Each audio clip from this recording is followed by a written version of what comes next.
warms my heart to know how much everybody loved my mother.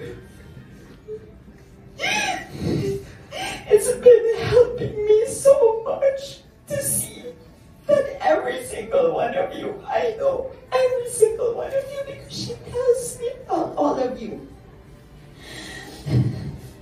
It's so amazing for me to see how much you guys loved her so much.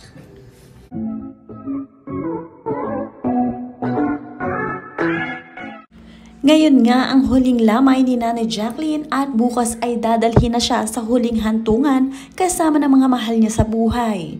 Ngayon din dumating ang kanyang manugang na si Philmar kasama ang dalawang anak na si Lilo at Kowa. At sa huling sandali ay makapiling nito ang kanilang lola nanay.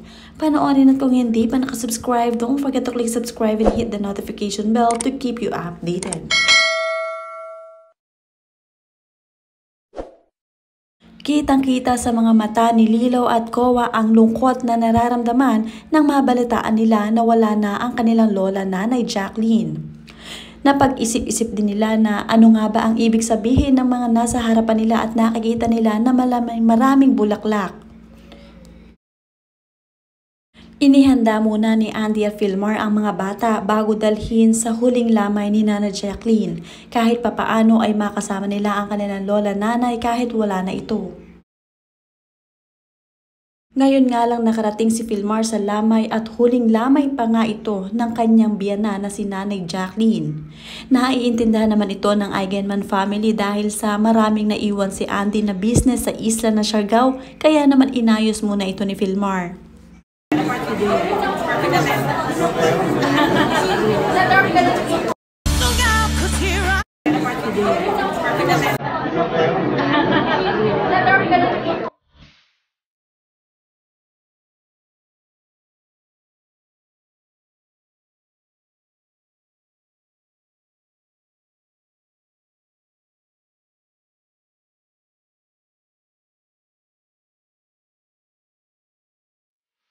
Lubos pa rin ang sakit na nararamdaman nitong si Andy.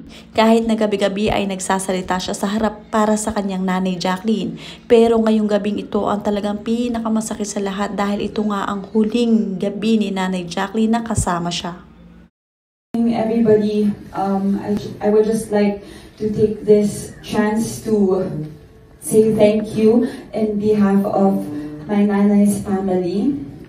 Thank you to GMA for what you prepared in order to celebrate and commemorate my mom and all her years throughout her career. And it's not new to me, not a surprise to me to hear more stories from people whom she worked with. The more I learned that with her life, it's not just about going to work, staying with the family, you know. It's every single bit of her life is always filled and showered with love. May it be for what she does or for the people that she is surrounded with. And again, several nights I've been saying this every night. It warms my heart to know how much everybody loved my mother. It's been helping me so much to see that every single one of you, I know every single one of you because she tells me about all of you. It's so amazing for me to see how much you guys loved her so much. Thank you. Ngayong gabi din dumating si Kylie Padilla, ang anak-anakan ni Nanay Jacqueline Jose. Hindi makatiis na hindi makapunta kahit huling lamay na.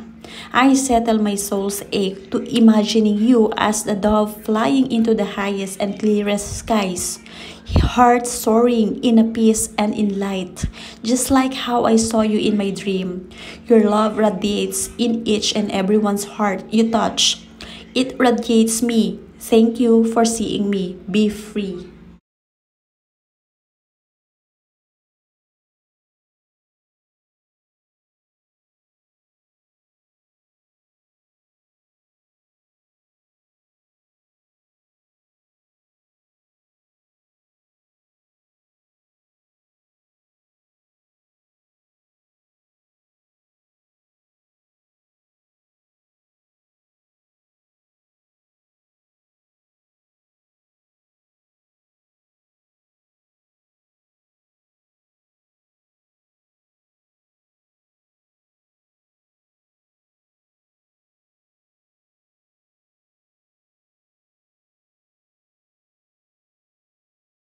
Isa rin sa mga nagpunta sa pakikiramay ay si Senator Bong Revilla Jr. Dumiretso agad-agad kay Andy at sa abo ni Nanay Jane. Sabi nga niya rito, personal po tayong nag-abot ng pakikiramay sa pamamaalam ng ating kasamahan sa industriya, ang batikang aktres na si Miss Jacqueline Jose. Rest in peace. Ang iyong legasiya ay mananatiling nakatanim sa puso't isipan naming lahat. Salamat at paalam.